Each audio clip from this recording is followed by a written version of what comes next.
মোদিপুরে অবৈধভাবে একটা সন্দেহজনক একটা ছেলেকে ঘুরতে দেখে গ্রামবাসীরা আটকায় এবং পুলিশের কথা, পুলিশ যখন জিজ্ঞাসা করে তখন স্বীকার করে না বাংলাদেশি। পুলিশ এখন ওকে কোর্টে তুলেছে, কী বলবেন ব্যাপারে? মোদিপুর দিয়ে ঢুকছে, গোলাপগঞ্জ দিয়ে ঢুকছে, হ্যাঁ, এইদিকে তোমার শিলিগুড়ি দিয়েও ঢুকছে। বেশিরভাগ আমি বলবো যে মালদা ডিস্ট্রিক্টে, হ্যাঁ, বা কালিয়াচকে আরও আছে বাংলাদেশি।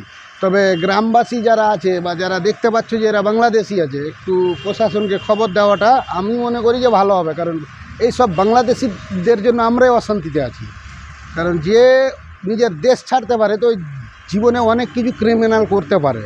ও তো ইন্ডিয়ার সঙ্গে তো ওর কী মহব্বত থাকবে? তো বাংলাদেশ থেকে এসছে, তো ও তো বাংলাদেশ থেকে এসে তো ইন্ডিয়া তো বরবাদ করতে এসছে কি না? ও তো ইন্ডিয়ার কোনো সিস্টেম মানবে না। কারণ ও তো নিজের দেশ ছাড়তে পারে, তো একজন মানুষের জান নিতে ওকে কত টাইম লাগবে? এসব বাংলাদেশিকে আমি বলবো যে যেরকম গ্রেপ্তার করছে আরও একটুভাবে গ্রেপ্তার করুক। আমার মনে কালিয়াচকে এখনও আছে, হ্যাঁ, আরও আছে। একটা ধরেছে, ভালো করেছে, আরও বাংলাদেশি আছে। অনেকে বিয়ে করে নিয়ে চলে এসছে তো বোম্বাই থেকে। হ্যাঁ, পুলিশ প্রশাসন একটু দেখুক, খতিয়ে।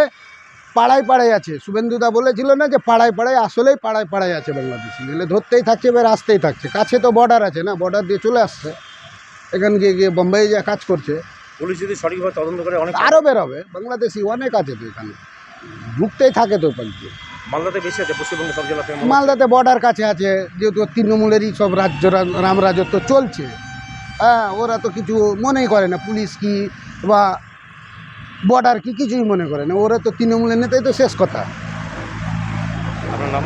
আমার নাম রহিম বিশ্বাস। আমি একজন ব্যবসায়ী ছিলাম, কিন্তু তৃণমূল নেতার চাপে পড়ে আমি এখন যে পরিযায়ী শ্রমিক বলতে পারেন বর্তমানে।